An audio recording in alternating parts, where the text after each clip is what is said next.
Hola, ¿qué tal a todos? Bienvenidos a este PNE Talks, del cual estamos muy emocionados de presentar el día de hoy, ya que lo estamos organizando de la mano de WeTweet Energy, este colectivo de especialistas en energía vía Twitter, a quienes les estoy muy agradecido de haber aceptado nuestra invitación. Yo soy Raúl Cedeño, director editorial de la revista Petróleo y Energía. Les doy la más cordial bienvenida. Para ello, los invitados especiales de hoy, a quienes les doy la bienvenida, voy presentándolos. En primer lugar, Abril Moreno, es directora de Perceptia 21 Energía, empresa que ahora está enfocada en la consultoría técnica para el sector energético, asuntos públicos, manejo de crisis y comunicación estratégica. Es vicepresidente del Comité de Energía del IMEF y partner de la Asociación Oil and Gas. Durante sus más de 23 años de trayectoria profesional, Abril ha sido asesora de instituciones públicas, gobernadores, legisladores y candidatos tanto a gubernaturas como a la presidencia de la República. Es maestra en comportamiento político por la Universidad de Essex, Reino Unido, y en responsabilidad social por la Universidad de Anáhuac. Es licenciada en periodismo por la Escuela de Periodismo Carlos Septín García. Cuenta con diversos diplomados en regulación energética, derecho de la energía, sistemas energéticos, análisis político, operación y planeación legislativa en instituciones de primer nivel, como la Escuela Libre de Derecho, el ITAM, CIDE, Ibero, UNAM y el WEC, World Energy Council, así como una certificación en Crisis Management and Business Continuity en el MIT. Por otro lado, tenemos a Arturo Carranza Greca, especialista energético, fue socio consultor en Solana Consultores, donde apoyó por 8 años al presidente de la firma en la instrumentación de estrategias de negocio en las industrias del petróleo y de la electricidad. Trabajó como coordinador del control de gestión de presidencia en el Instituto Nacional de Administración Pública, INAP, y como consultor de Mercury LLC. Estudió Relaciones Internacionales en la Universidad Iberoamericana y la maestría en Administración Pública en INAP. Participa en espacios estratégicos de medios de comunicación, compartiendo su opinión sobre temas de petróleo y gas natural. Ha escrito artículos para revistas especializadas como Energía Debate y, por supuesto, nuestro título, Petróleo y Energía. Es miembro fundador del colectivo WeTweet Energy, iniciativa que fomenta el diálogo responsable en redes sociales sobre temas energéticos. También nos acompaña Víctor Florencio Ramírez Cabrera, doctor en Ciencias por la UNAM, con estudios en materia de Derecho Ambiental, Impacto Ambiental y Cambio Climático, dedicado al sector energético y a gestión ambiental y cambio climático. Ha colaborado como asesor en el Senado de la República, así como en la Fundación Liberal para el Desarrollo Sustentable. Fue director ejecutivo de la Asociación Nacional de Energía Solar y cuenta con experiencia en el sector público y privado, en el sector ambiental y gobiernos estatales y municipales. Ha participado en diarios como Sexenio, 24 Horas, Diario El Guardián, El Economista, SDP Noticias, la revista Pensamiento Libre, y actualmente colabora semanalmente con la revista Nexos, tocando asuntos eléctricos y ambientales. Bien. Finalmente, también nos acompaña Paul Alejandro Sánchez Campos. Es doctor en política pública por la Escuela de Gobierno del TEC de Monterrey. Su especialidad son el desarrollo de negocios, las políticas públicas, la planeación estratégica y la gobernanza corporativa en el sector energético, abarcando las áreas de electricidad, hidrocarburos y desarrollo social y sustentable. En sus 13 años de trayectoria, el sector energético ha trabajado en los sectores público, privado, académico y social. Ocupó diversas posiciones dentro de Petróleos Mexicanos, donde destacan asesor del Consejo de Administración de Pemex y de Pemex Exploración y Producción, y secretario del Comité de Estrategia e Inversiones de Pemex Exploración. Durante casi 2 años fue parte del equipo técnico encargado de la redacción de la reforma energética de 2013 y 2014, tanto en su reforma constitucional como en las leyes secundarias. Entre 2015 y 2018 ocupó diferentes puestos directivos en empresas que participan en el sector eléctrico mexicano. Fue vicepresidente de Power Markets para Excedra Estrategia e Inversiones Energéticas, VP de Regulatory Affairs para Genor 240 en el WCC, PowerPoint, y CEO y accionista de Prio Suministradora Energética. De julio de 2018 a julio de 2020, fungió como director general de Ombudsman Energía México AC y actualmente sirve como secretario del comité directivo. Actualmente es consultor de gobierno y asuntos regulatorios especializado en el sector energético. Adicionalmente, es catedrático en la Escuela de Gobierno del TEC de Monterrey. Ha publicado diferentes libros y artículos en revistas nacionales e internacionales, asimismo participado en múltiples foros en México y el extranjero. Muchísimas gracias por acompañarnos, estar aquí. Es con respecto a la comparecencia de Pemex en Cámara de Diputados. El primer punto que me gustaría que tratáramos es en materia de la recuperación de la producción, que es ahorita como el eje que quieren ahí en Pemex. Actualmente estamos más o menos en el 1.600.000, pero tienen como meta para final del año 1.800.000 en producción. Obviamente sabemos que ahorita la coyuntura actual pues está complicada con el COVID, también la baja en la demanda. ¿Cómo será factible el lograr estos resultados? Respecto a esto, bueno, la verdad es que yo considero que es como muy complicado, ¿no? La realidad es que la producción ha tenido sabemos que ha venido en una declinación, en los últimos años, y por más recursos que se le mete, la estrategia que ha llevado a cabo el gobierno de los 20 pozos prioritarios, por ejemplo, no ha dado resultados para realmente tener un incremento en la producción. Más aparte, como bien comentaste, está el COVID, encima, en donde hubo una caída muy fuerte en los precios de los combustibles, lo cual, y con esta reunión que tuvieron en la OPEC, que se llevó a cabo, bueno, nosotros nomás bajamos 100,000 barriles. En realidad esto pues casi fue una excusa para decir que la declinación, o sea, el pretexto es teníamos que bajar esta cantidad, pero la realidad es que la estrategia de Pemex no estaba siendo lo suficientemente relevante o importante o fuerte o estratégica para poder llevar a cabo este incremento de los pozos que se estaba llevando a cabo, ¿no? De los 20 pozos en ese momento, 3 de ellos ni siquiera habían sido aprobados por la CNH. De todos estos pozos, nada más había 4 pozos que estaban dando resultados. Y de hecho, el mayoritario pues ya traía un incremento, un impulso. No solamente era por la estrategia de este momento, sino era un impulso que ya se venía trabajando. Entonces, sí creo que va a ser algo muy complicado que lleguemos a final de año. Estamos en noviembre, o sea, ya es diciembre, subir 2 millones de barriles cuando en un año no hemos logrado subir realmente 200,000 barriles al año. Pues entonces en un mes o mes y medio, la verdad es que considero que va a ser algo muy, muy complicado que lo podamos llevar a cabo, ¿no? Y más si hablamos también de todo lo que equivale a las pérdidas económicas que está teniendo Pemex, porque aunque el director diga que la empresa está muy estable, la realidad es otra, pero eso seguramente lo vamos a tratar en otra pregunta. Pero sí, yo veo muy complicado que en mes y medio logremos este incremento de estos 200,000 barriles diarios, ¿no? Definitivamente. En este sentido, ¿alguien quiere aportar sobre ese punto? Yo quisiera tocar el asunto y complementar un poco lo que dice Abril con lo que creo que viene o viene. Independientemente de lo que se diga en la comparecencia, viene de nuevo un lockdown en algunas regiones del mundo. Hay otros que no están, otros países que no estamos, tal vez, tomando en serio el rebrote o la aceleración, o como le queramos llamar, de COVID, pero sí viene un lockdown muy importante y que va a disminuir de nuevo la demanda de petrolíferos y vamos a tener que hacer un recorte de nuevo, o se nos va a volver a caer el precio del petróleo a, no sé si lleguemos a costos negativos. Apostar ahorita es un verdadero albur, pero esto sí se va a dar. México tendrá que volver a ajustar su estrategia al respecto. Ahora, la gran pregunta creo que debería de ser, ¿de verdad queremos llegar? O sea, entiendo que la visión de este gobierno todo el tiempo ha sido incrementar la producción y recuperar la producción histórica y llegar a los 2.5 millones de barriles.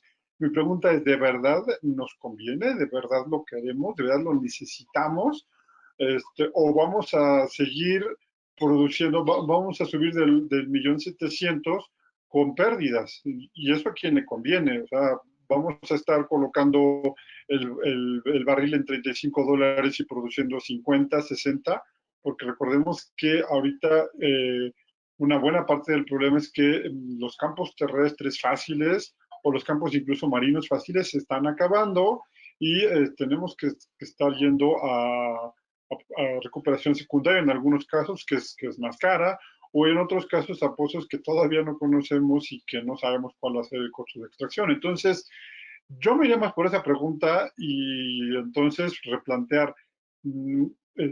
Creo que Pemex no está necesariamente haciendo una planeación para ser una empresa de mercado, sino una empresa monopólica que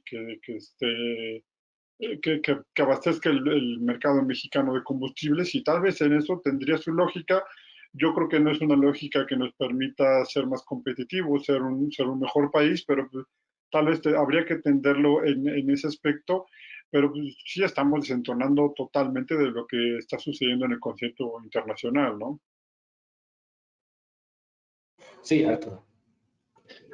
Bueno, yo en aras de hacer un esfuerzo de síntesis voy a retomar las partes más importantes de Abril y de Víctor. Las voy a hacer en 3 puntos y posteriormente voy a concluir con un argumento novedoso en esta discusión. Primer punto, la coyuntura de la industria petrolera a nivel mundial es muy compleja.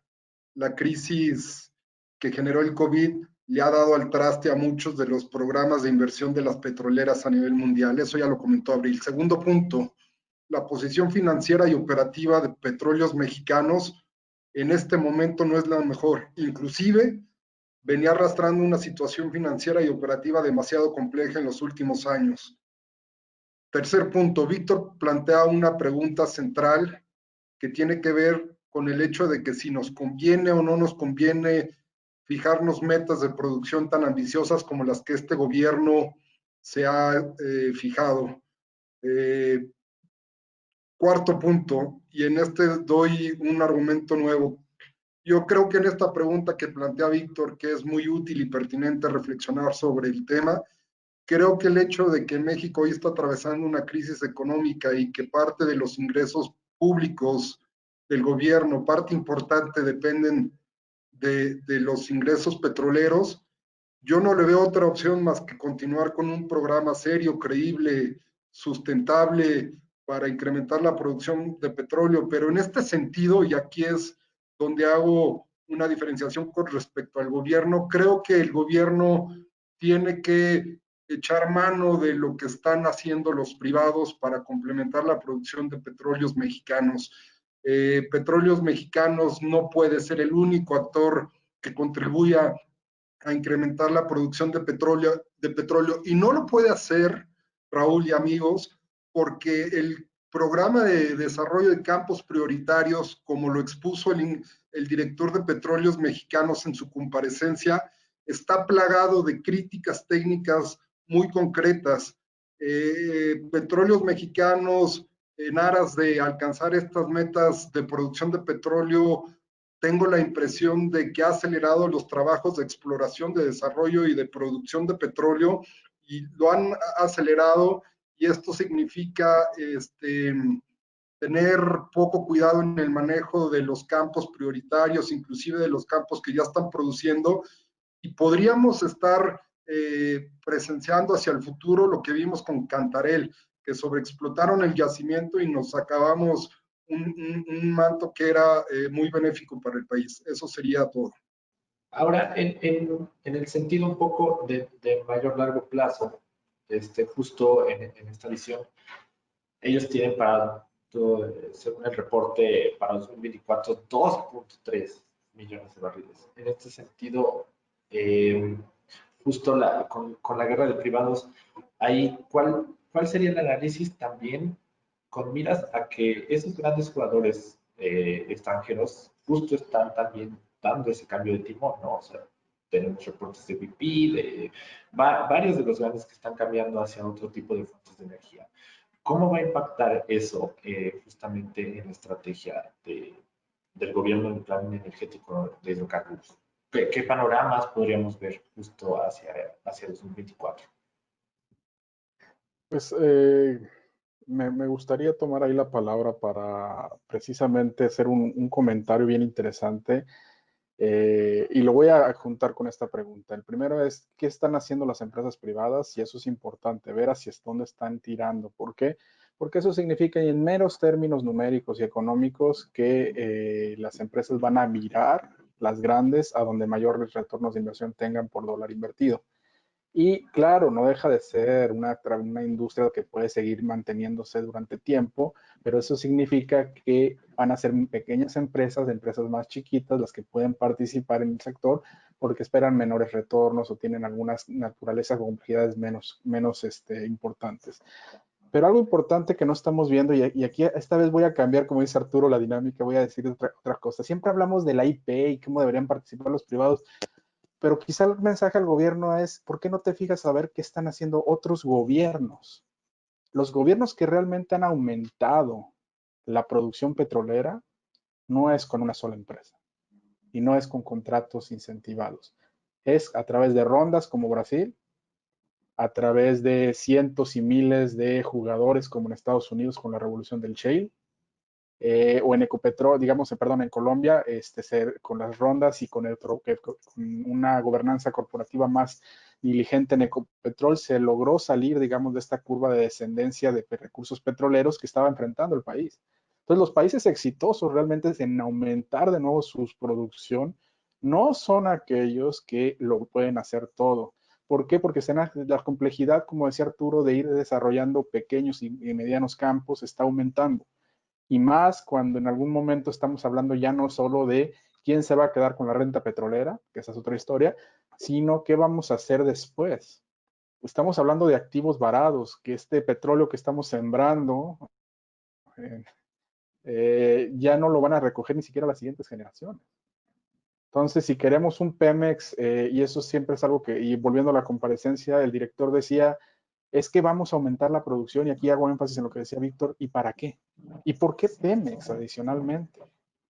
¿Cuáles son los cambios estratégicos y fundamentales de raíz que el Pemex, su consejo, su director, sus subdirectores, sus, digamos, directores de subsidiarias han hecho en tanto tiempo que lleva la reforma energética? ¿Se ha realmente adelgazado la estructura burocrática? ¿Se ha realmente eliminado los controles?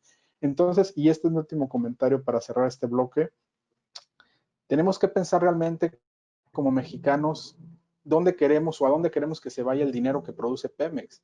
Sí, cuando hablamos y el director dice que es muy padre comparar algunas cosas con otras como EBITDA, lo que está diciendo realmente es, le está hablando a los inversionistas.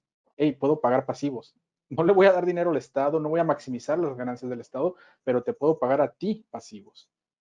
Y entonces eso es lo que queremos, que sea una empresa rentable para que pague pasivos, o queremos que sea una empresa rentable para que todos los mexicanos podamos maximizar la renta petrolera, donde pongo el eje de decir, eso es lo que debería estar cuidando la CNH, la rentabilidad, y aquí, como dijo Víctor, no, perdón, Arturo, no la aceleración de procesos que van a derivar en un mal manejo de nuestras reservas, que ahora sí es de la nación y de todos los mexicanos. Perfecto. Pues habiendo concluido esa pregunta, ahora otro punto que también me llama la atención de la comparecencia es, y que hemos estado escuchando invariablemente, el tema de pago a proveedores. Obviamente, pues es una empresa que no opera sola, obviamente insistimos en que requiere ayuda y pagar obviamente esos servicios, pero ha habido retrasos importantes y también justamente a toda esta gama de jugadores mexicanos y extranjeros, pero principalmente pymes mexicanas que pues están padeciendo justo esto, ¿no? En ese sentido, ¿cuál es el análisis de cómo está utilizando esos recursos Pemex? O sea, ¿hacia dónde se está yendo el dinero? ¿Por qué afectar a toda la cadena de valor?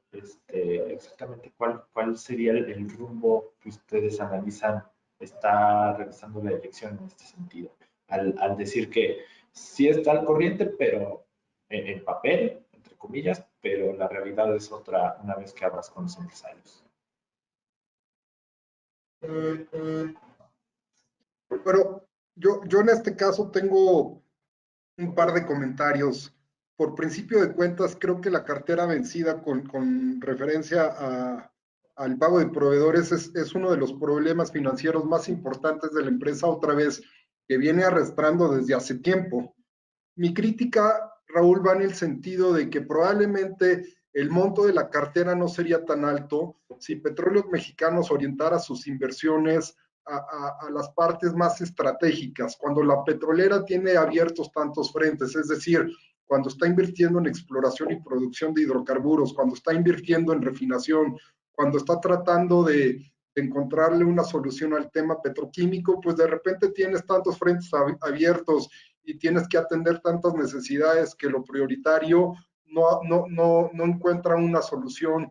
Y este tema es verdaderamente importante, cómo poder resolver la cartera vencida para tener una posición financiera más sólida que le permita tener una mejor cara de futuro. En la medida en que Petróleos Mexicanos, y a manera de conclusión lo diga, tenga tantos frentes abiertos, esté invirtiendo actualmente, por ejemplo, en un proyecto emblemático como Dos Bocas, no va a poder resolver el tema del pago de proveedores, y esto va a hacer que el problema no solamente se vaya arrastrando y se vaya aplazando, sino que vaya incrementándose.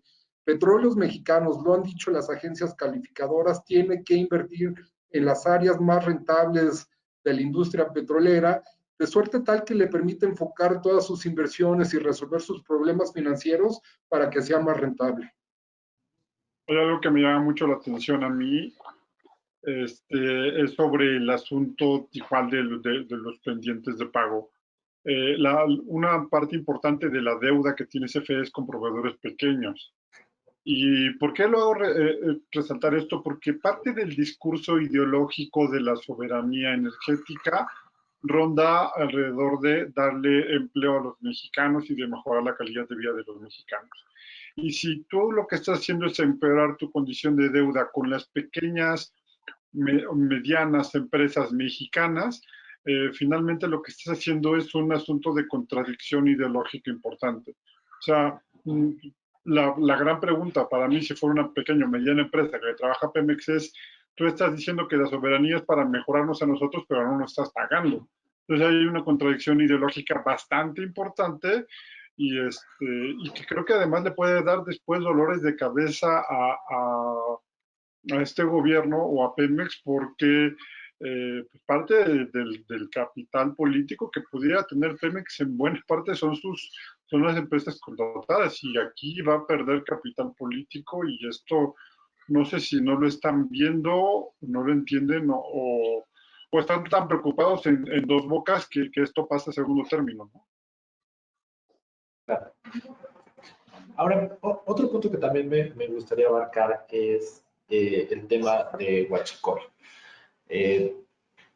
Ha sido el gran estandarte de decir que ha disminuido, dan cifras que daban en 14,000 de robo, ahorita andan en 5,000 diarios aproximadamente la reducción. Esto es una estrategia veraz, o sea, sí está ocurriendo esa disminución, o qué podríamos analizar de ese asunto. Fíjate que yo... Sí, no, vas.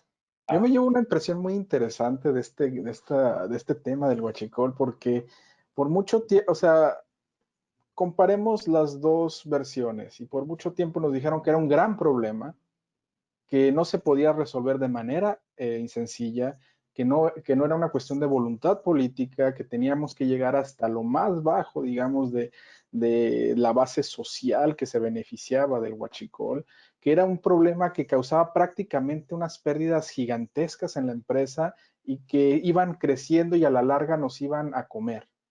Y de un año a otro baja 90% y no se resuelven los problemas de la empresa. Entonces, ¿dónde están esos ingresos?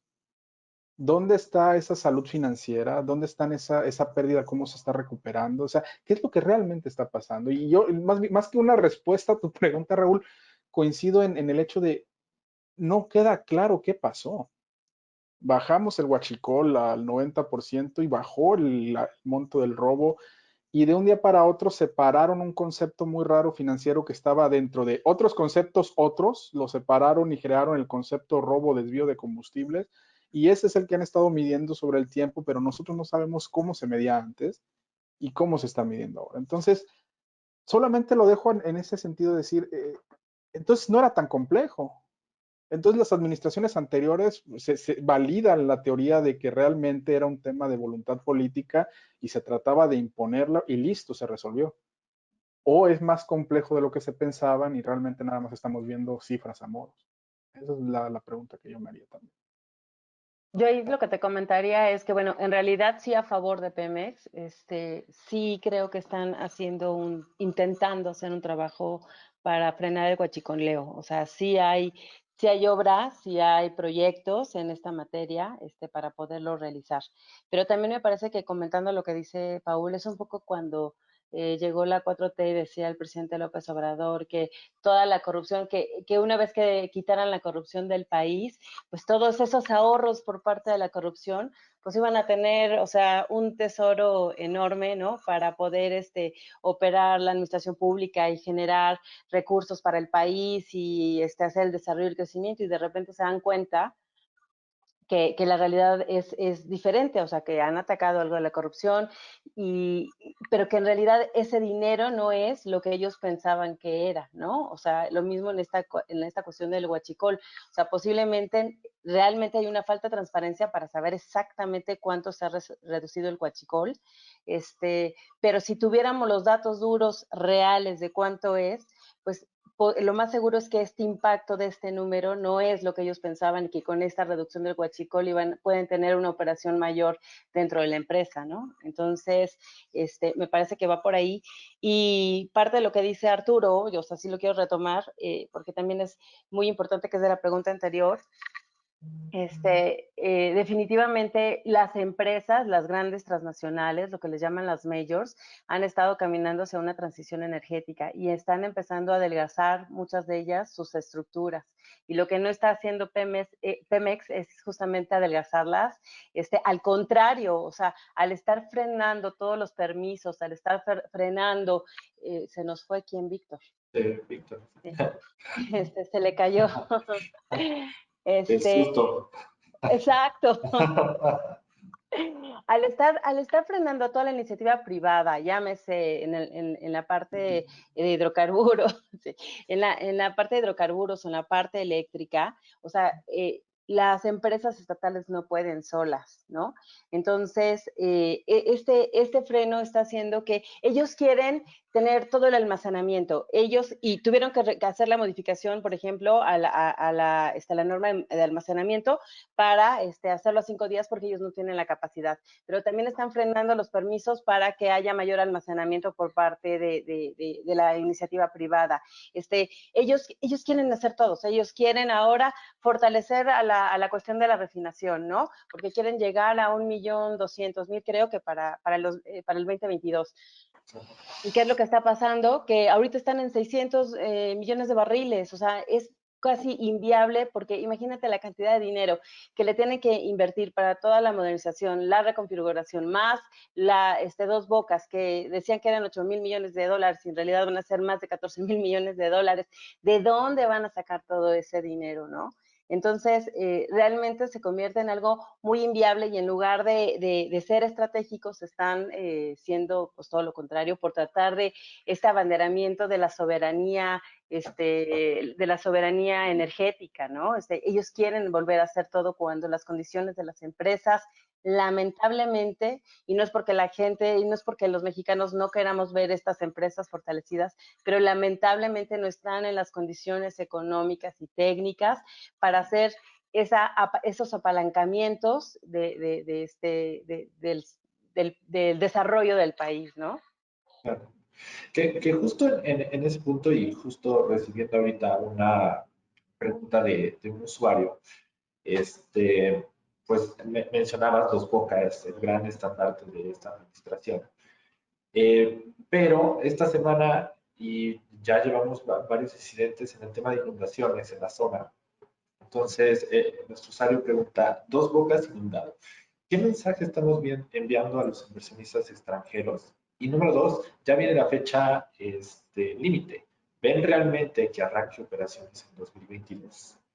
Yo Yo, a ver, aquí sí yo creo que voy a tomar la palabra, y es que tenemos que pensar en que no necesariamente las decisiones de este gobierno son tomadas con una lógica económica. Entonces, hay un asunto de que, perdón, lo que voy a decir, pero el presidente parece que no le importa la economía o no entiende la economía, no lo sé. No sé cuál de las dos y no sé cuál sea peor. Pero no tiene una lógica económica esto y tampoco técnica en muchos aspectos. No lo digo yo, muchos ingenieros cuando platicábamos con ellos, oye, Dos Bocas, me decían, pues sí, Dos Bocas, probablemente la necesaria más incrementar la capacidad de refinación del país, sí, pero no hay. Es como que el antilugar para hacerlo, no tienes ninguna condición, pero si estamos pensando, nosotros como que pensamos que el presidente piensa igual que la industria, pues no necesariamente sucede eso. Dos Bocas tiene una razón más electoral que técnica de ser y es dar trabajo en Tabasco, la tierra del presidente, ¿no? Entonces, creo que si lo juzgamos desde ese punto de vista, estamos mal, aunque sí creo que debería de juzgarse desde este punto de vista, no por parte de nosotros, sino por parte del gobierno mexicano, ¿no? Yo te diría, nada más le respondiendo en la parte de qué mensaje le vamos a dar a la iniciativa privada, a la inversión extranjera o nacional. Bueno, o sea, no significa que Dos Bocas sea el estandarte de qué mensaje le estamos dando. O sea, todas las acciones que ha venido realizando el gobierno desde el inicio bueno, desde que empezaron a hacer las modificaciones reglamentarias, sus memorándums y sus decretos, simplemente el mensaje es: no hay certidumbre jurídica, no hay piso parejo, no nos Desde importa. Texcoco. Exactamente, o sea, y lo acaba de decir, ¿no? ¿Qué fue? En Coahuila, creo que lo dijo. O sea, a mí no me interesa la inversión privada, a mí solamente me interesa la inversión pública. Entonces, es un claro mensaje y cómo ha venido atacando a las empresas. Tan solo, por ejemplo, en la parte privada, si se hubiera logrado lo del SENACE, se hubieran perdido proyectos por cerca de 10 mil millones de pesos, no, de dólares. Si ahorita también en la parte eléctrica, si se lleva a cabo una contrarreforma, pues serían igual, o sea, una pérdida de más de 12 mil millones de dólares. Entonces, o sea, la verdad es que no hay una certidumbre jurídica en el país y ese es el mensaje que se le está dando a la iniciativa privada, a los inversionistas, es: yo no confío en ti, yo solamente quiero que tú me ayudes en servicios, que tú me ayudas dándome productos, pero no vas a trabajar, no me vas a competir a mí como empresa pública del Estado. Yo soy el eje rector de toda la operación eléctrica, petrolífera, etcétera, del país. Esa es la realidad. No solamente es que sea Dos Bocas el mensaje, ¿no? Y para cerrar el bloque, pues finalmente, ¿cuáles son sus impresiones a manera de conclusión de lo que vieron en la comparecencia pues, del director de Pemex? O sea, ¿cuáles serían esas grandes acotaciones que deberíamos de tener en mente con miras a lo que puede pasar el siguiente año? Yo muy breve, yo dividiría la comparecencia del director de Pemex en dos partes, porque así la dividió él. La primera, que tiene que ver con la parte operativa y cómo va sobre todo o principalmente su programa para aumentar la producción de petróleo. Ya comentaba yo la parte que es cuestionable, el hecho de que esté acelerando los procesos, porque la empresa se va, o sea, no es la forma más sustentable de producir petróleo de la empresa. Hay algo en la parte financiera que a mí me llama la atención y que creo que es justo poner sobre la mesa. El hecho de que, independientemente de que, o sea, el hecho de que en el discurso del director de Pemex esté presente la idea de que es posible remontar la complejidad financiera de la empresa. Yo agregaría aquí la parte de que los últimos resultados financieros que reportó Pemex fueron con un rendimiento neto positivo. Eso hay que reconocerlo. Hay muchas variables que juegan en contra de petróleos mexicanos. Uno de nuestros amigos analistas hablaba de claroscuros y esta parte es interesante, pertinente, oportuna reconocerla. También en la parte financiera, Petróleos Mexicanos está haciendo un esfuerzo que le permitió reportar en el tercer trimestre del 2020 un rendimiento neto. Hay que preguntarnos también qué está haciendo bien y eso nos permite tener una discusión más objetiva. Pues mira, mi conclusión respecto a la comparecencia del director de Pemex es la misma para las otras dos comparecencias. Estamos viviendo en tiempos, no sé, se nos olvida a veces, pero ahorita con las elecciones de Estados Unidos hay que recordar, estamos viviendo tiempos de posverdad, tiempos de datos alternativos, de te muestro la mitad de la película, pero no los 10 años después que negocié. Entonces, ese tipo de realidades es lo que luego hace difícil ser objetivos, ¿no? Como bien apunta Arturo. ¿Por qué? Porque no es lo mismo decir soy rentable antes de impuestos a no soy rentable, pero tuve una moderada recuperación este año por estas razones. A lo mejor dentro de esas razones está el pago o el no pago a los acreedores, pero entonces hay que empezar a hablar con la verdad. Lo mismo con Dos Bocas, aprovecho. No me quise meter en la parte más de que sí o no, pero es muy sencillo. Es decir, ok, si Dos Bocas ya está en este proceso donde se está construyendo, creo que lo peor que podemos esperar como ciudadanos de México es tener otro Naim, un esqueleto que quedó ahí. Eventualmente se va a terminar ese proyecto, pero entonces hay que ser transparentes. ¿Cuánto nos va a costar realmente? ¿Y cuánto tiempo va a llevar? Porque no va a costar ni los 8,000 millones de dólares que nos dijeron, ni va a llevar los 2 años que tampoco nos dijeron, como bien apuntabas, Raúl.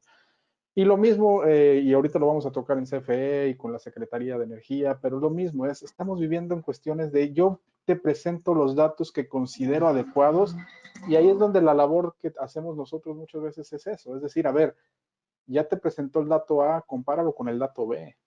Revisa este conjunto de datos, revisa este análisis. ¿Por qué? Porque es muy fácil de agarrarte una gráfica de la caída de producción petrolera y decir, aquí paramos la producción, la caída, perdón. Ok, entonces te tenemos que medir el éxito con una parada de caída que no sabemos cómo medirla o debemos medirlo con una métrica de rentabilidad. Y entonces aquí tenemos que ver entonces cuánto de la deuda que se ha negociado tendría que estar en función de esa producción, ¿no? Entonces, cosas como esas son las que realmente tenemos que pensar a detalle cuando escuchamos las comparecencias de los funcionarios. Yo agregaría nada más una cosa que es la parte del ataque, ¿no? Por parte de las autoridades a quienes de alguna forma se traducen o dan los datos duros de las realidades, ¿no? O sea, siempre hay otros datos, el gobierno generalmente tiene otros datos.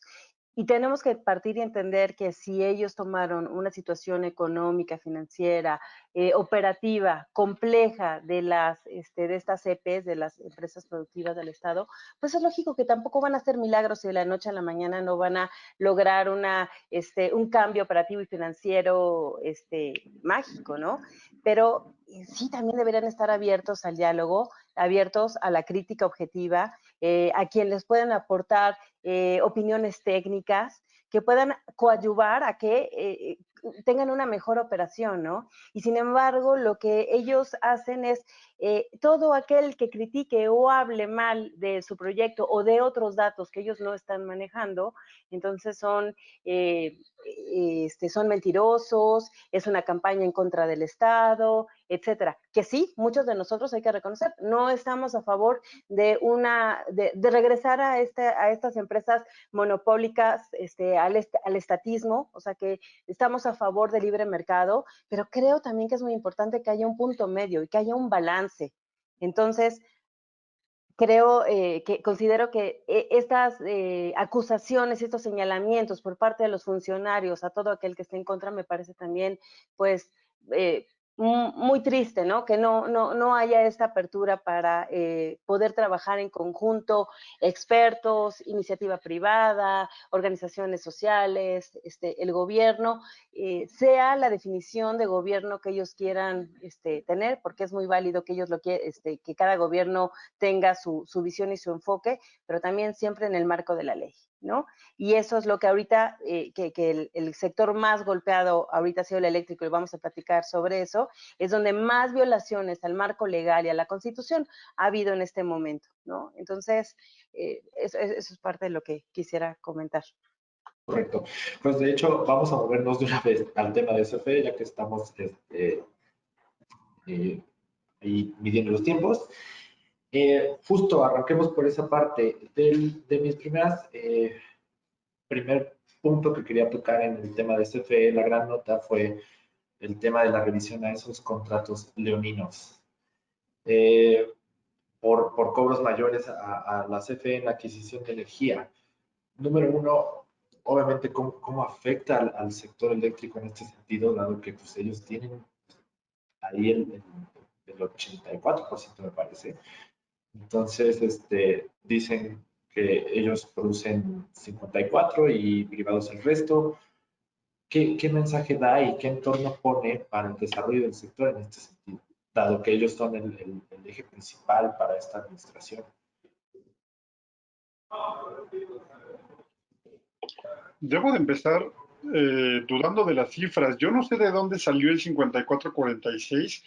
Creo que era la proporción que había el 1 de diciembre de 2018, pero dudo mucho que esa proporción se mantenga en la actualidad.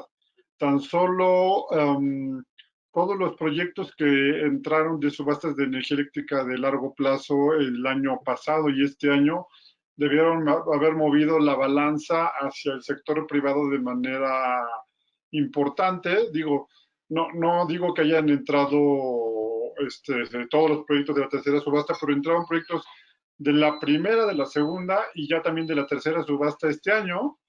Y pues por lo menos tienes 2.5 gigas más de capacidad instalada ahí que entraron. Digo, haciendo un balance muy rápido. Entonces, yo creo que ese número ya se quedó como un mito y no creo que exista, pero aún así, a mí lo que me parece más delicado, y lo dije en redes sociales, es que desde los 16 años, soy un tipo raro, lo sé, pero desde los 16 años seguía yo el Congreso y me gustaba ver las comparecencias y los debates.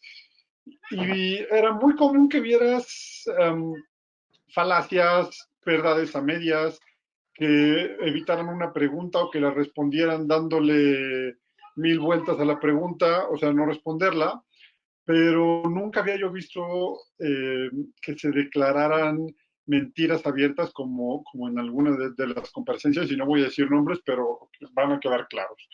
Y también algo que se hizo mucho fue sacar información de contexto. Entonces, por ejemplo, el director de CFE habló de que había una doble tarifa que se le pagaba a los pies. Sí, efectivamente hay una doble tarifa, porque hay hay cargos fijos, hay cargos variables, pero lo que no dijo es que a pesar de la doble tarifa, se paga menos a un pie por megawatt de hora generado que lo que se le paga o que lo que le cuesta a CFE. Entonces, y hubo una parte de mí que me llamó muchísimo la atención cuando negaron abiertamente y rotundamente que la energía de las subastas fuera mucho más barata, cuando el costo promedio de subastas con todo y certificados de energías limpias es 1000 pesos más barata que la energía de la propia CFE, ¿no? Entonces, sí me preocupa que se esté sosteniendo mentiras abiertas y que se estén creando un mundo paralelo. No digo que sea perfecto lo que haya salido de la reforma, y además los pies ni siquiera son de la reforma, son previos, pero de ahí a desmentir tantas cosas o a decir tantas mentiras, la verdad es que esa parte a mí se me parece muy grave, porque pues estás diciendo falsedades abiertas cuando necesitarías estar poniendo todo en su justa dimensión, corrigiendo los errores que pudo haber tenido el marco legal actual y ahorita las inversiones, porque el Estado no va a poder en un par de años dar la energía que el país necesita. Es otra vez, si bien nunca hemos tenido a un director técnico, valga la redundancia, o valga el comentario, dentro de CFE, siempre han sido cargos políticos. Esta es la primera vez que el cargo político se come los análisis técnicos y estamos viendo peso político a las declaraciones, en el sentido de que son contratos leoninos, son contratos que roban, todo está diseñado en contra de la CFE y realmente no se han puesto a considerar las bases reales de la reforma energética. Vamos a partir primero de lo que dicen. La reforma quería desmantelar a CFE y a Pemex. y se analiza en el marco. Entonces, ¿para qué dar un paso extra si el sentido era desmantelar a las empresas? Mejor entrada hubiéramos quitado la transmisión y la distribución de CFE y bye a las ganancias que tiene ahorita la empresa. Le hubiéramos declarado que no podía participar en suministro calificado, le hubiéramos declarado que no podía importar gas, hubiéramos declarado 1000 cosas para que CFE no fuera competitivo. Lo hubiéramos desarmado realmente si ese fuera el sentido de la reforma.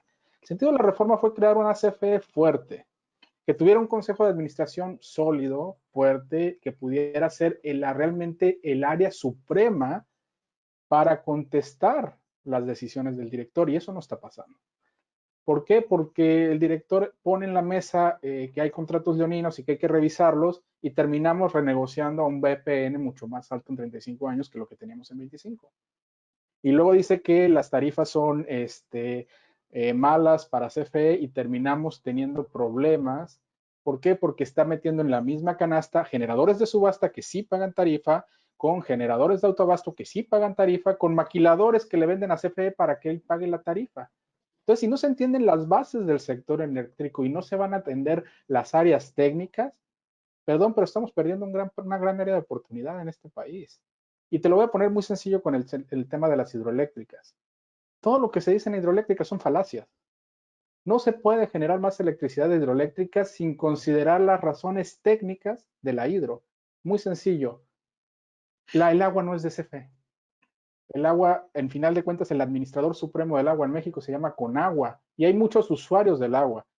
Y Conagua tiene que administrar esos derechos de agua de manera que satisfaga las necesidades agrícolas, industriales, comerciales y de mi casa y la tuya. Y si no lo hace nada más para generar electricidad, pues perdón, pero nada más estamos tomando en cuenta uno de los temas y ni siquiera las condiciones técnicas que tienen que ver con niveles operativos máximos, niveles operativos mínimos, calidad, límites del agua por temporada de lluvias y no. Y entonces, para decir que simplemente no se ha generado, no se ha turbinado más para beneficiar a los privados, entonces no se conoce el problema. Y esa es la razón de que me molesten en términos de generación y electricidad, que no se analiza el problema de fondo y se queda uno realmente con las falacias que se vienen generando desde años y años, repitiéndose una y otra vez. Sí, Arturo. Bueno, permítanme hacer 4 argumentos, 2 que están muy próximos a lo que se ha comentado en esta conversación y otros 2 que marcan una diferencia muy clara con respecto a lo que se comenta. Primer argumento, ya lo decía Abril, lo decían nuestros amigos también, hay un esfuerzo muy claro no solamente de la Autoridad Energética de la CENER, sino de manera particular, y lo vimos en la comparecencia del director de la CFE, de desmarcarse con respecto a lo que se hizo en años pasados. La política energética hoy en día es un instrumento en este gobierno para hacer política y eso tiene sus consecuencias. Segundo argumento, en este esfuerzo por marcar diferencias con respecto a la política energética pasada y la actual, la Secretaría de Energía ha emitido una política de confiabilidad del sistema para el sistema eléctrico bastante polémica, ya lo decía Abril, que no contribuye a generar un ambiente de certidumbre a nivel nacional. Eso se está resolviendo en la Corte, en el Poder Judicial. Seguramente hablaremos más adelante sobre ese asunto. Un tercer punto, yo a final de cuentas creo que independientemente de lo que está pasando, de lo que estamos viviendo, el problema en la industria eléctrica no está solamente en la parte de generación. Yo creo que estamos cometiendo un error en desagregar los problemas que son tan complejos. Creo que una discusión seria tiene también que pasar por el tema de la utilización de la infraestructura eléctrica. ¿Qué está pasando en la red de transmisión y en la red de distribución? Solamente viendo la parte, solamente conectando todos estos problemas podríamos, desde mi punto de vista, encontrar una solución, porque si nos enfocamos en la parte de generación, pues sí, yo creo que esta administración está cometiendo, está tomando decisiones que van a retrasar mucho a México hacia el futuro, pero también existe una parte de cómo vamos a llevar la energía eléctrica a los centros de consumo Y eso es, desde mi punto de vista, lo que tendríamos que estar discutiendo hoy en día. Rapidísimo, nada más quiero hablar de los contratos leoninos, de lo que pasó justamente en la parte de gas natural, porque ayer me lo preguntaron y me decían, es que no entiendo, ¿no? Y nada más como que quiero dar una explicación y en la parte de los gasoductos. O sea, desafortunadamente, como dice Arturo, o sea, gran parte de lo que hoy estamos viendo es para las tomas de decisiones, obviamente, lo hemos platicado, no son con una visión de rentabilidad, sino son con una visión de redes de poder, electorales, del fortalecimiento del partido. Un amigo periodista hace unos días escuché una frase que me gustó mucho sobre la contrarreforma que decía, imagínate que se hiciera la contrarreforma y que se la dieras a Carlos Slim para que él hiciera la contrarreforma de telecomunicaciones. Pues es exactamente lo mismo que está pasando hoy, que le estás dando a Bartlett para hacer la contrarreforma del sector eléctrico, ¿no? Entonces, Manuel Bartlett habla de unos contratos leoninos, se llegan a negociaciones el año pasado, extienden 10 años la parte de los gasoductos, y a la Auditoría Superior de la Federación acaba de sacar un análisis diciendo que son pérdidas lo que generó esta negociación. O sea, ni siquiera tienen esta parte técnica, no tienen esta visión de que si vas a hacer algo, pues por lo menos para que ayuden a la empresa, ¿no? Y fue todo lo contrario, salió contraproducente la negociación que hicieron al alargarlo. Y lo explico en una cuestión muy sencilla como lo que es un coche. Yo me compro un coche hoy y yo lo quiero pagar, yo digo que lo voy a pagar a 4 años, pero la verdad es que hoy no tengo liquidez, no tengo flujo, entonces hago una renegociación y digo, ¿sabes qué? En lugar de pagarte 10 pesos por el coche, mensualmente te voy a pagar 8 pesos, pero vamos a extenderlo a 7 años. ¿Y qué va a pasar? Pues a los 7 años mi coche va a estar más depreciado, va a haber, va a ser más carcachilla, voy a terminar pagando mucho más a lo largo del tiempo por haber hecho esto. Entonces, ¿por qué? Lo hacen porque realmente estaban buscando, además de la cuestión política, estaban buscando una liquidez. Entonces, el problema es que, además de que abanderan este discurso de que los contratos leoninos, hay que proteger a las empresas del Estado, hay que proteger el interés nacional, todo lo enmarcan en esto, la realidad es que están cometiendo errores tan cruciales como que pasó en la parte de la renegociación de los gasoductos, que en lugar de generarle una ganancia al Estado, a la empresa del Estado, le está generando una pérdida. Y por consiguiente, es una pérdida hacia nosotros, porque al ratito, perdón, Vic, nada más comentó esto, al ratito viene la parte de van a tener que incrementar los subsidios. ¿Y quién va a pagar los subsidios? Pues todos nosotros. Digo, no va a venir directamente en la tarifa eléctrica, pero va a venir a través de otro tipo de impuestos, porque vamos a tener que balancear o apoyar a las finanzas públicas para que el gobierno le pueda ayudar a la CFE en la parte de los subsidios para el consumo básico, ¿no? Entonces, bueno, eso. A ver si te doy la palabra, Vicky. Víctor. Yo quisiera complementar un poco lo que está pasando con el documento de la Auditoría Superior de la Federación y meterlo un poco, no de repente va a parecer camisa de fuerza, pero ya que termine el argumento no lo es, con lo que está pasando en la CRE. La CRE, por un lado, modifica, bueno, perdón, antes, el discurso del director de CFE en la comparecencia, y perdón que ya me adelante, en teoría estamos hablando todavía del discurso de Rocío Nale, pero el discurso de él es, los privados nos están haciendo mucho daño. Cuando revisas el documento de la Auditoría Superior de la Federación, resulta que no, que los privados te están generando ahorro, están bajando costos de generación, te están dando más seguridad en la red porque son los que te están salvando, evitando que tengas cortes por la disponibilidad de plantas de CFE, pero además pues sí te dice que CFE tiene problemas de muchas plantas que están operando a costos astronómicos. Hay una que me dio mucho la atención, una hidroeléctrica que me lo enseñaron ayer ver en Twitter, ya lo he subido, que tiene unos costos de generación mucho más altos que una carboeléctrica. Eso es algo impresionante.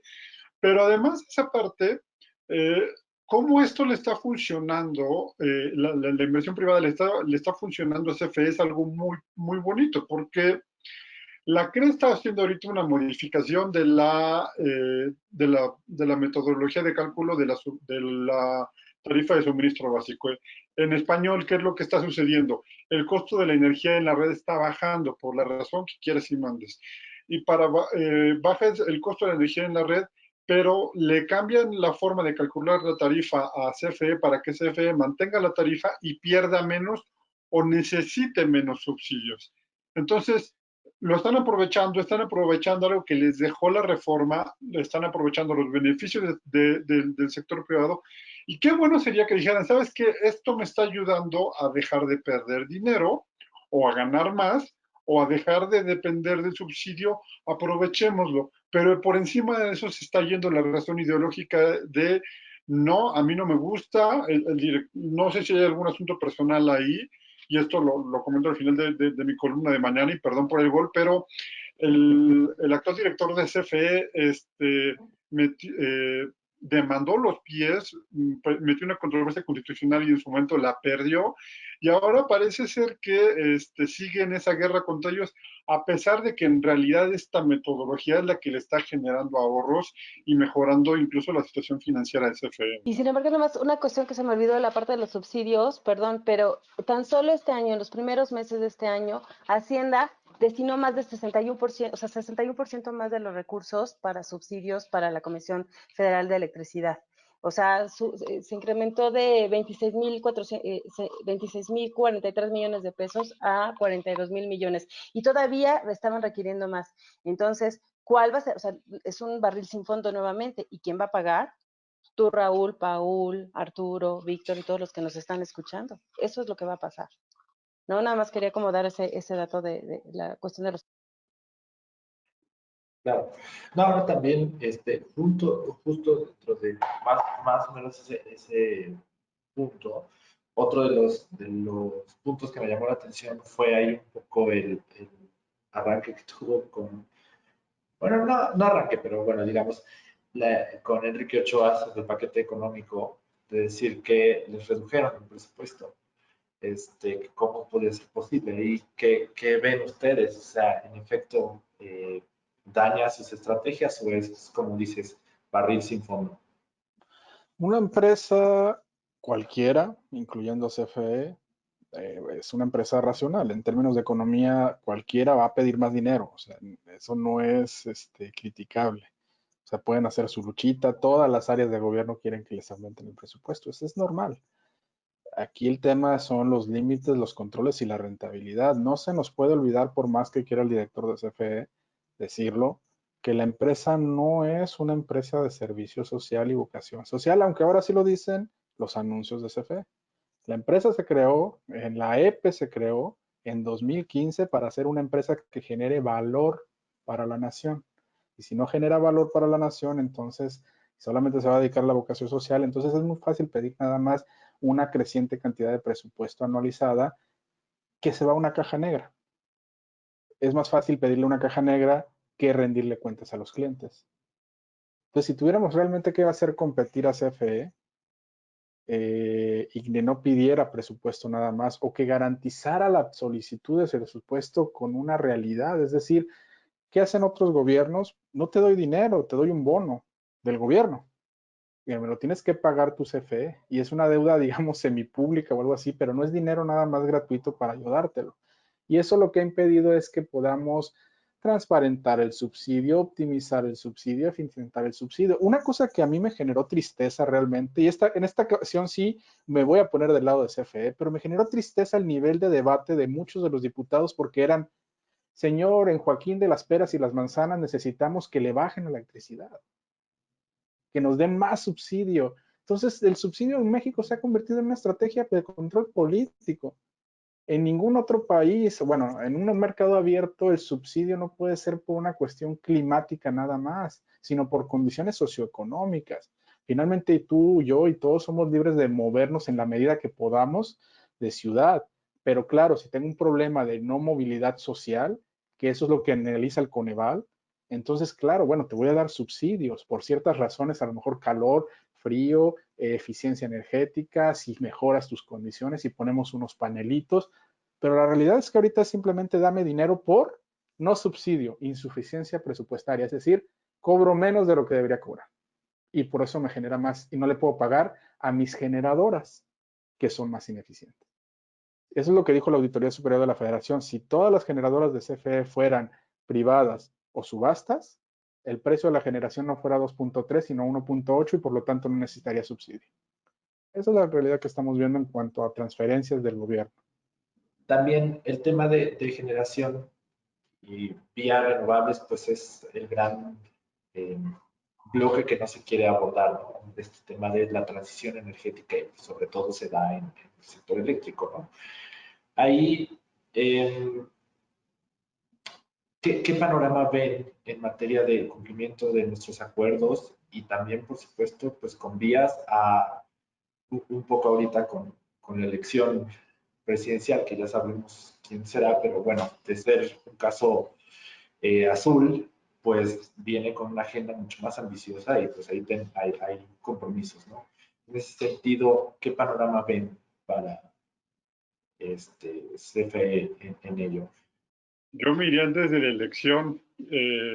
Retomaría un argumento que tomaron Pablo y Gonzalo en un programa muy famoso de televisión en el que dijeron que el presidente López Obrador había logrado algo que nadie en Estados Unidos, y era en un día de debate entre los dos candidatos a la presidencia, lograr unir a republicanos y a demócratas en una sola carta y opinando lo mismo, y tanto a senadores como a miembros de la Cámara Baja.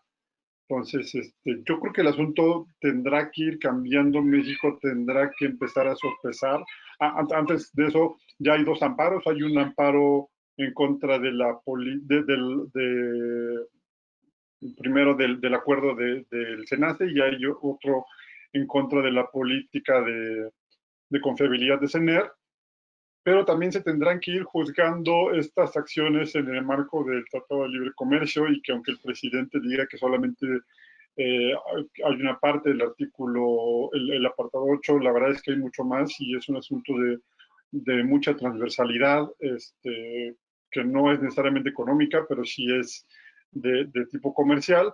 Entonces, yo creo que esto, o el Poder Judicial o los pleitos internacionales, y perdón por decir pleitos, tal vez las disputas internacionales sean lo más adecuado, van a terminar reempujando este sector, y la verdad es que qué bueno. Y si gana Biden, yo creo que todavía va a ser más importante esto, ¿no? ¿Qué me preocupa a mí? Que llevamos un par de años de retrasos en cosas que debieron de ir saliendo. Apenas se mandó consulta el código de red con las nuevas adecuaciones. Había proyectos para empezar a reconocer el almacenamiento como un factor económico dentro del uso de las redes. Es importante porque no está en la ley, entonces primero había que irlo definiendo. Y hay un montón de retrasos, no solamente en permisos de generación, sino en una serie de documentos de una altísima complejidad técnica que van a tener que empezar a sacar ya, o si no el tiempo nos va a comer y vamos a estar perdiendo oportunidades como país. Yo creo que va a haber un empujón fuerte, ya sea por Biden, por la Corte, pero la pregunta es cuánto se tardarán en estar listos para este empujón fuerte, ¿no? Yo quiero comentarte, a ver, algo que quiero retomar es como una pregunta. ¿Cuál es el valor a la nación? Retomando un poco lo que dijo Víctor, realmente, ¿cuál es el valor a la nación de que estas empresas estén caminando por sí solas, ¿no? Realmente, lo que buscamos los mexicanos es que la energía sea asequible, sea accesible y hoy, por la tendencia mundial, sea sustentable. Entonces, estas dos empresas del Estado, por sí mismas, tienen esa capacidad de darnos la energía asequible para todos, porque en el trabajo que nosotros hemos venido realizando con algunos gobiernos estatales, por ejemplo, nos damos cuenta que no es el gobierno federal el que está aportando o está ayudando a su población para que absolutamente todos tengan acceso a la luz. Son realmente los gobiernos estatales quienes lo están llevando a cabo, ¿no? Realmente el precio es completamente, vamos a seguir con esta parte de los subsidios para que la gente pueda medianamente pagarlos. La energía que estamos generando es sustentable, ¿no? Cuando la mayor parte de las plantas de la CFE, desafortunadamente también, vienen por combustóleo, vienen por diésel, estamos generando mayor contaminación. El día de ayer algo decía la secretaria Nale de Tamaulipas, creo que la refinería y pues las humareras, o sea, humarolas que hay, ¿no? Entonces, estamos generando, por eso mismo salió esta parte del derecho verde por parte del gobierno de Tamaulipas. Entonces, son temas que deberíamos estar como tocando. La transición energética necesita un avance tecnológico. Cortaron todos los fideicomisos, cortaron toda la parte para la investigación y desarrollo. De por sí que vamos lentos en México en esa materia, ¿qué tanto vamos a tener la factibilidad o la posibilidad de tener este avance tecnológico cuando además no estamos metiendo a la iniciativa privada? ¿Qué tanta certidumbre le vamos a dar a la parte de los inversionistas? Con la parte, el presidente decía justamente lo del artículo 8 del TEMEC, pero en el artículo 8, aquí lo tengo, hay una frase antes de que se parafraseara el artículo 27 constitucional que está dentro del capítulo 8, dice, en el caso de México, es que acá está mi acordeón, por eso estoy volteando acá, porque no me aprendo todas las cifras, pero acá lo tengo. En el caso de México, y sin perjuicio de sus derechos y recursos de este acuerdo, los estados, perdón, se los voy a leer otra vez. En el caso de México, y sin perjuicio de sus derechos y recursos, este acuerdo, los Estados Unidos y el de Canadá reconocen que, y reconocen el artículo 27. Quiere decir que sí reconocen que hay un artículo 27 en donde los recursos que están en el subsuelo de la nación, que podríamos estar haciendo otro debate de qué pasa cuando ya lo sacamos del subsuelo, si no hay un perjuicio para tanto los derechos y los recursos de Estados Unidos y de Canadá. Hay otros capítulos, como el capítulo 11, que versa sobre la resolución de las controversias, el 22, que trata sobre los monopolios y empresas estatales que puedan, fíjense, que puedan causar efectos adversos en el mercado. O sea, reconocen que hay empresas estatales, pero hasta qué punto que no puedan causar, o sea, las decisiones o la toma de decisión que no puedan causar estos efectos adversos al mercado. Y bueno, hay varios más artículos, el 31, el 23, que tratan de la protección en las inversiones de las inversiones extranjeras, en este caso de Estados Unidos y de México. Es decir, si este tipo de políticas tiene una afectación, si de por sí ya tenemos un oleaje de demandas que todos se están manejando en México en los tribunales, bueno, esto en un corto plazo lo vamos a ver en tribunales internacionales. ¿Y cuál va a ser la capacidad de pago del gobierno cuando le digan a las empresas, ¿sabes qué? Pues pues sí, resulta que voy a hacer mi cambio de despacho y pues tú si quieres puedes seguir generando, pero pues yo no te voy a pagar, ¿no? Entonces es una pérdida para las inversiones. Entonces, ¿qué capacidad? O sea, las empresas, ya vimos el caso de Iberdrola, 5,000 millones creo que son de dólares, que dijo, pues yo ya no te los voy a dar, México, ¿no? Y como ellos, hay muchas empresas que están calladitas, que van a estar accionando de la misma forma, cuando además el país hoy requiere urgentemente inversión, empleo, y sobre todo después de esto que hemos vivido con el COVID y la caída financiera, económica, que ya venía desde el año pasado, pero que se incrementó en este momento, ¿no? Entonces, estas son, o sea, las preocupaciones. ¿Qué va a pasar con todo esto? ¿Cómo va a reaccionar? ¿Cómo va a dar una respuesta el gobierno a todas estas afectaciones a las inversiones? Y le dejo la palabra a Arturo, que se me hace que me va a revirar, pero bueno. Sí, concluimos con Arturo y pasamos a Zener. Rapidísimo y contestando tu pregunta, Raúl, creo que no hay un programa otra vez serio, creíble, creado desde fundamentos técnicos para impulsar la generación eléctrica con fuentes renovables. Las autoridades han dicho que el problema que tienen con las fuentes renovables es la intermitencia y el estrés que generan en la infraestructura eléctrica. Yo no veo a los generadores privados ofrecer soluciones a este argumento que emiten las autoridades energéticas. A mí me gustaría escuchar, porque hay argumentos para contrarrestar el tema de la intermitencia, no los veo, y deberíamos otra vez asociar el tema de la generación con el tema de la transmisión y la distribución. Creo que el gobierno debería convocar a los privados para que estuviéramos discutiendo cómo reducir la intermitencia, cómo impulsar el almacenamiento, cómo impulsar la generación flexible. Esos son los temas que tendríamos que estar discutiendo hoy en día, Raúl. A ver, bueno, Abril y Víctor. Gracias, nada más. Puntualizar lo que dice Arturo. O sea, en realidad se necesita inversión, voluntad política, para poder solucionar el tema de la intermitencia, porque no es tan complicado. Un poquito o mucho de almacenamiento, modificación a los controles operativos del SENACE, o sea, una renovación, un poco de la parte meteorológica, también meterle a los sistemas meteorológicos. O sea, hay formas, sí hay formas. Las redes de transmisión, que es algo es imperante.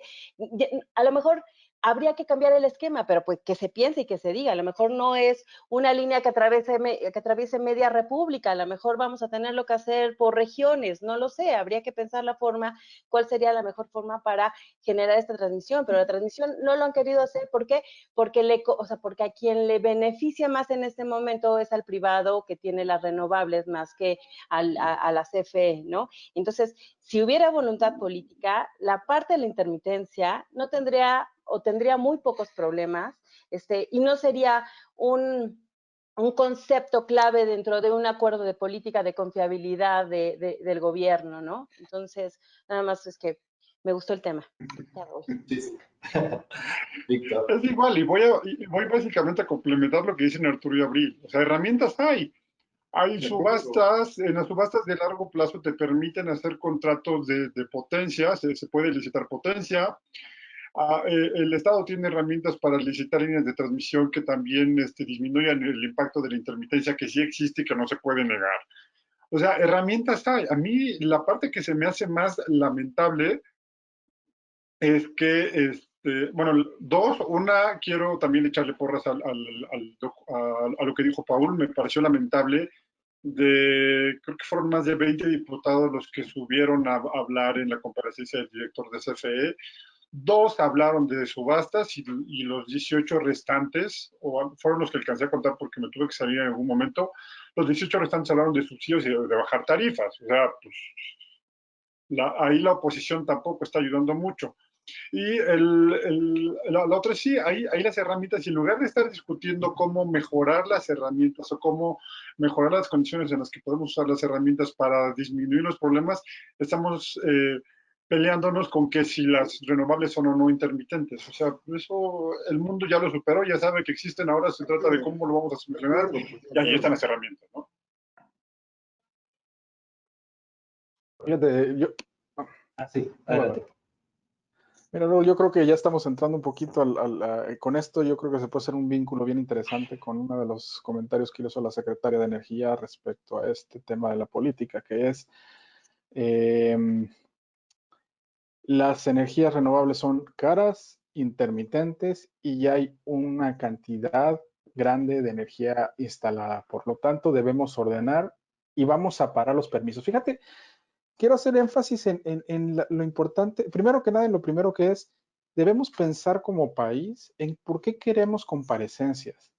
Si se trata nada más de un proceso donde vamos a intercambiar datos e información y no vamos a llegar a nadie, si no se va a castigar el perjurio, perdón, pero entonces estamos fallando con institucionalmente qué queremos lograr con una comparecencia. Y te digo esto por lo primero. Fíjate, el comentario importante de la captura regulatoria que está diciendo la secretaria es: estamos solicitándole a la CRE, un órgano independiente, que deje de dar permisos.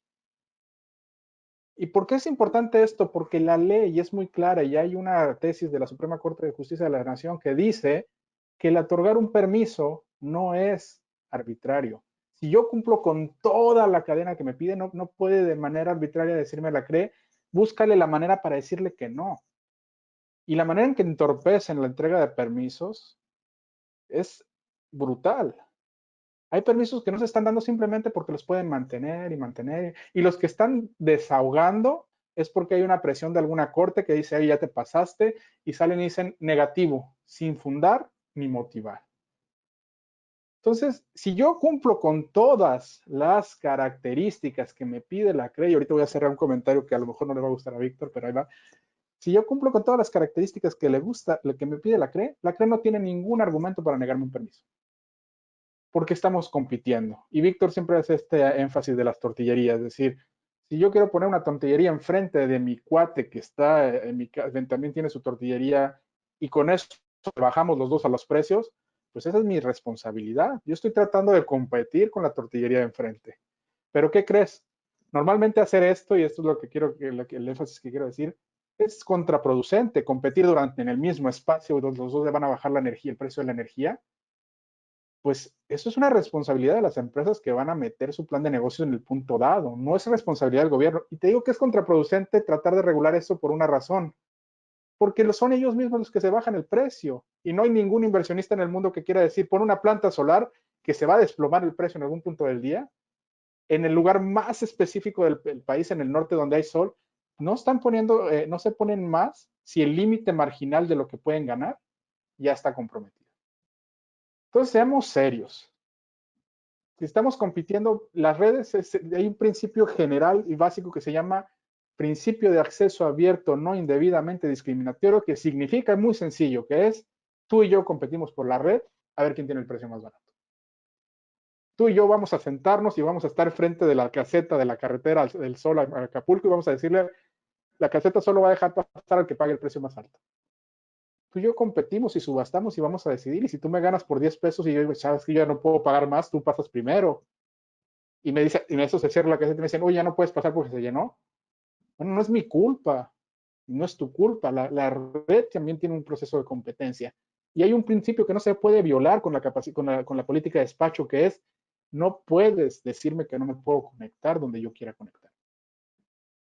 Entonces, eso para mí es lo más importante cuando hablamos de la comparecencia de la secretaria, la manera en que se transgiversan las cosas y se dicen cosas como, tenemos exceso de capacidad. Pues perdón, los que no puedan salir se van a tener que retirar. Oye, pero es que no podemos retirar a CFE porque es muy importante y vital. Bueno, entonces se genera un sistema de transición, de pagos, y eso ya existe, y bien lo señalaba Víctor, para eso es la potencia, para eso son los servicios conexos y para eso son las rampas. No es nomás generar por generar. Entonces, perdón, y con esto voy a cerrar, Pemex y CFE tienen, algo sí les voy a aplaudir a Pemex y CFE, tienen un triunfo en la política energética nacional. A cualquier administración le han vendido que el interés de Pemex es el mismo interés que el gobierno y el mismo interés de la nación, y eso no es cierto. El interés de CFE es el interés de CFE. El interés de Pemex es el interés de Pemex, y no van juntos con el de la nación. ¿Por qué? Porque al solicitar más recursos que me están generando a mí un gasto en impuestos, significa que el interés de ellos de crecer no es el mismo interés mío de eficientar. Eso es para mí la importancia de tener realmente una política energética que vea o ponga al ciudadano en el centro, no a las empresas. También apuntando en este bloque ya de CEMER, que también parece que las comisiones pues finalmente son también parte de ese bloque, o sea, no están actuando con autonomía. En este sentido, aquí hay una pregunta interesante. ¿Consideran que ocurra un embargo petrolero de Estados Unidos hacia México por la actuación sesgada de la CRE? Esto es limitar exportación a México de petrolíferos, refacciones y servicios para la industria petrolera, que también algo similar mencionó la secretaria en términos de la gasolina. No es que están trayendo mucha, estamos inundados de gasolina, tenemos muchísima. ¿Es cierto? ¿No es cierto? ¿Cómo está? ¿De dónde podrá estar funcionando su análisis? A ver, yo le voy a dejar la parte de los hidrocarburos a Arturo o a Paul, la parte del petróleo, pero sí en la parte del almacenamiento de petrolíferos sí quiero hacer una acotación.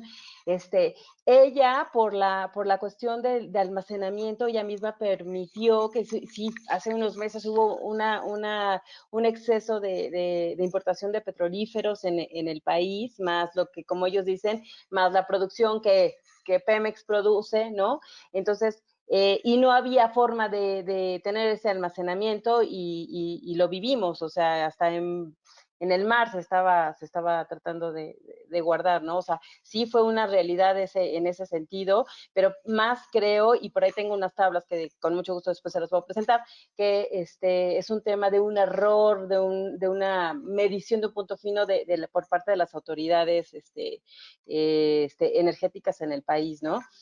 Un embargo, lo de la parte del embargo sí se la dejo yo a Arturo o a Paul, porque ahí sí no podría dar una respuesta. Algo en ese sentido que nos puedan aportar, Paul, Arturo. Pues haré un esfuerzo, Raúl, a ver qué tal me sale. Algo evidente es que sí hay una preocupación en nuestros socios comerciales con respecto a la política energética actual en México. Eso lo tenemos que reconocer sobre todo de las empresas, de los privados. Probablemente algún legislador, fueron 43 de un total de 500 legisladores, poco representativo. También hacen política en Estados Unidos y emiten una carta. Lo cierto es que hay una preocupación de las empresas en Estados Unidos y en Canadá que tienen inversiones aquí en México, entendible, porque ha habido una serie de contradicciones aquí en México con respecto a la política energética. Esto desde mi punto de vista, y es lo más, yo creo que es lo que va a suceder, se va a resolver en la Corte. Aquí en México, alguna parte, en el TEMEC también hay mecanismos para resolver este tipo de incertidumbres, de controversias, y a final de cuentas creo que la solución de estos problemas, tanto en la Corte como en las mesas que establece el TEMEC, van a ayudar a darle claridad a las inversiones, y eso va a suceder. Va a suceder que es probable que le den la razón a los privados, y el gobierno de México va a tener que asumir los costos. Creo que el gobierno entiende esta parte y los va a asumir. ¿Y qué es lo que sigue? El gobierno ya lo ha anunciado, lo anunció la secretaria Nalen, lo anunció el presidente. Bueno, en ese mismo sentido, si la Corte y otros espacios para resolver estos conflictos no favorece al gobierno de México, pues van a hacer un esfuerzo por modificar las leyes. En síntesis, creo que no hay, o sea, yo veo como un proceso razonable que se discute en la Corte. Eso le va a dar claridad a la política energética, le va a dar la razón probablemente desde mi punto de vista a los privados, y eso es saludable.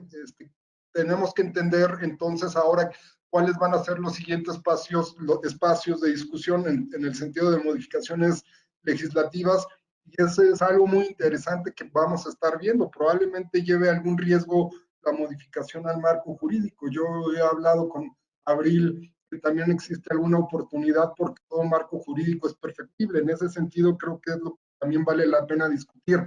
Después de que la Corte discuta los fondos, el fondo de las controversias, no de procedimientos como se está resolviendo, sino, o sea, el fondo de la materia, bueno, probablemente seamos testigos de un esfuerzo para modificar la ley.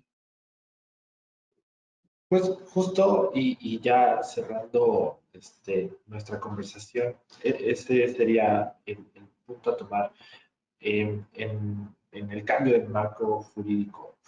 ¿Ven la posibilidad de una contrarreforma que se materialice o simplemente modificaciones a la legislación actual a modo, obviamente, para las estrategias del gobierno? ¿Lo ven factible o no?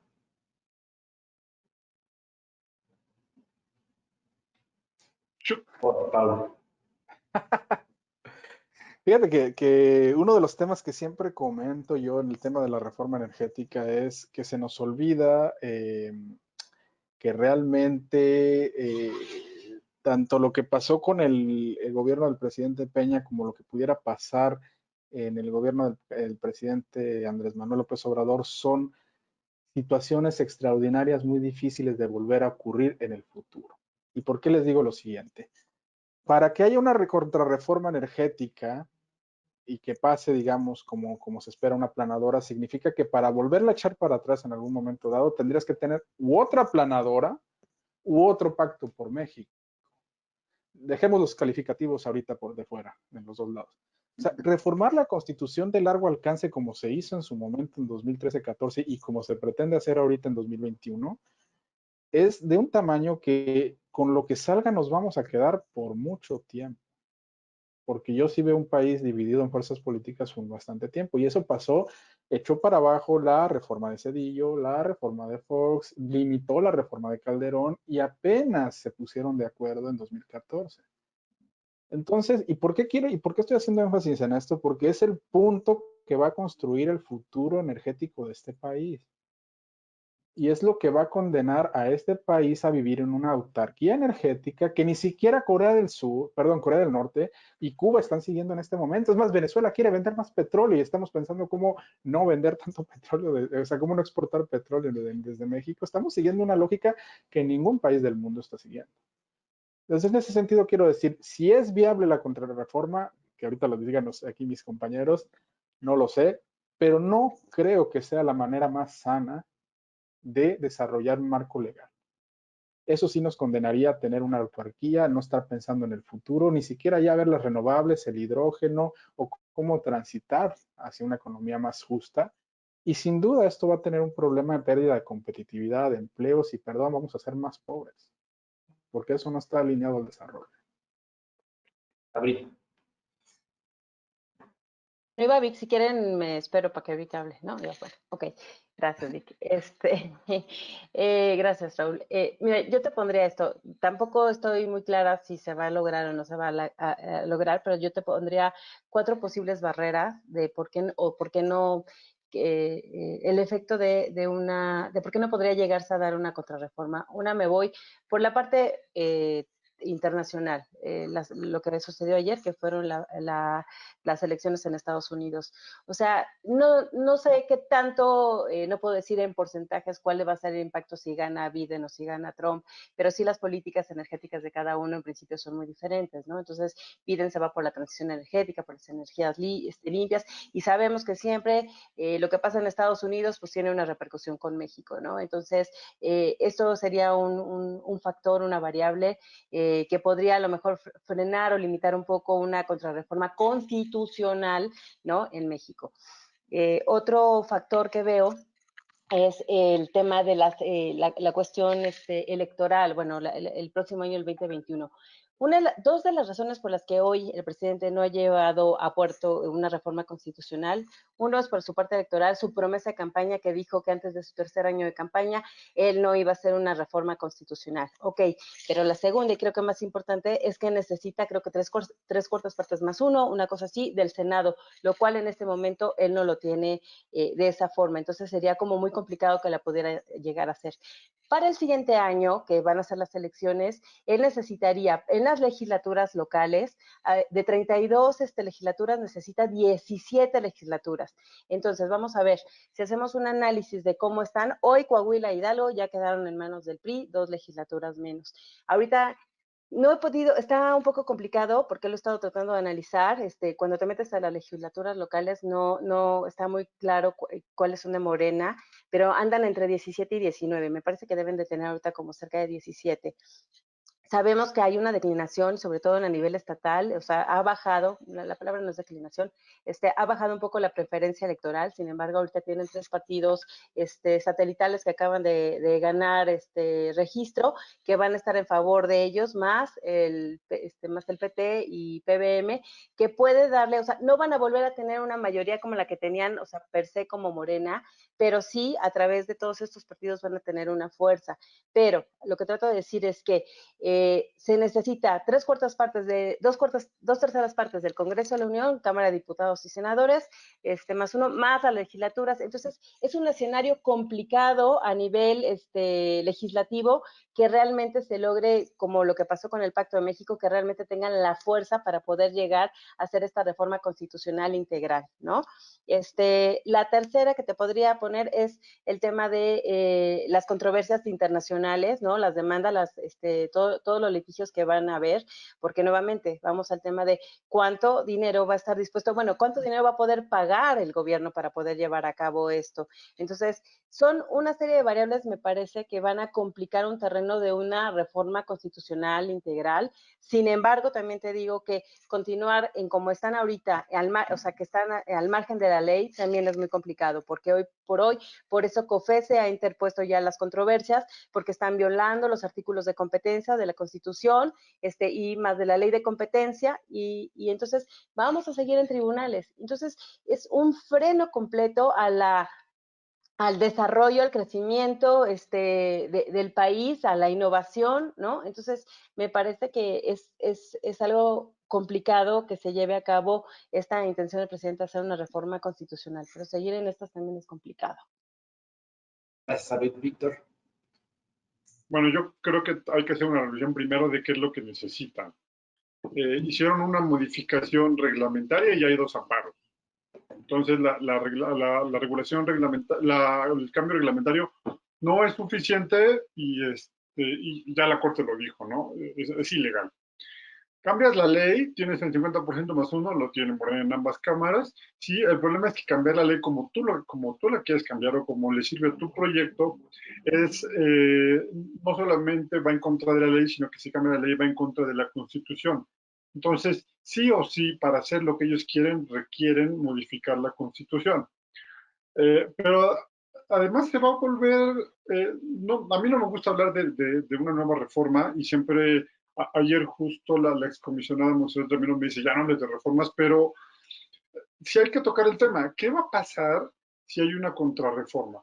Pues que va a venir cosas en adelante, pero una de dos, o vas a tener que pagar e indemnizar a los que ya invirtieron, o vas a tener que hacer un nuevo esquema legado.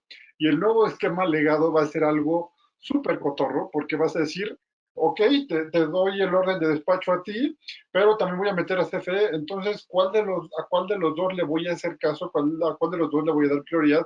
En teoría deberías de respetar el esquema legado, y entonces vas a estar sacando de operación a CFE, no te va a servir de mucho tu reforma. Entonces, si hay un conflicto ahí muy importante que si fue complicado crear el sistema de legados para los autoabastecimientos, para los PIEs, tuviste que crear una empresa de CFE que representa a los PIEs, ahora imagínate tener que hacer un sistema legado para que todos los generadores que ya están entrando y que están compitiendo además con costos muy bajos como los de las subastas o los del mercado eléctrico mayorista, ahora les vas a tener que respetar sus derechos de despacho para no violentarlos y para no tener que pagar indemnizaciones y al mismo tiempo quieres que el CFE genere más, pero lo quieres hacer que genere más con lo que ya tiene, que es muy caro, ¿no? Entonces, la verdad es que para quienes quieran redactar una reforma, una contrarreforma constitucional en materia energética, la verdad es que se pueden aventar ahí unas 10 o 20 tesis doctorales y se van a divertir mucho y no sé si van a sacar algo que el Estado mexicano, o no digas el Estado mexicano, cualquier Estado sea capaz de procesar y llevar a cabo si no quiere pagar indemnizaciones, ¿no? Para mí esta parte es súper compleja. Yo no entiendo cómo lo harías. El Estado, creo que el Estado español pagó una millonada la semana pasada de indemnizaciones, pero el Estado español no tiene la cantidad de problemas financieros, o sea, a lo mejor sí los tiene, pero no en la cantidad que México. Entonces, para mí esa parte es súper importante, además de que también los tratados internacionales te van a obligar a muchas otras cosas. Pero la parte más importante para mí, y también lo platicaba yo con Monserrat Ramiro, es esta reforma se armó con una lógica económica, con una lógica de largo plazo que permitiera al país irse desarrollando, ya no energéticamente, económicamente, que le sumara competitividad, que le sumara, y perdón, podrá haber muchas discusiones que tenga yo con la gente que está a favor del gobierno, pero no veo en la lógica que está intentando implementar el gobierno una lógica económica de largo plazo que permita al país sacar a millones de pobres que tenemos. Gracias. Gracias, Víctor. Y finalizamos con Tibarto. Mira, tuve la fortuna. Sí, desde luego, interesante escuchar en esta parte al doctor Víctor Ramírez, o sea, los riesgos, desde luego, están ahí, y qué interesante. Ahora, yo reflexionaba un poco en las oportunidades de emprender cambios legislativos y yo identifico una de manera particular en la industria de los hidrocarburos que está alineada con el objetivo de fortalecer a petróleos mexicanos.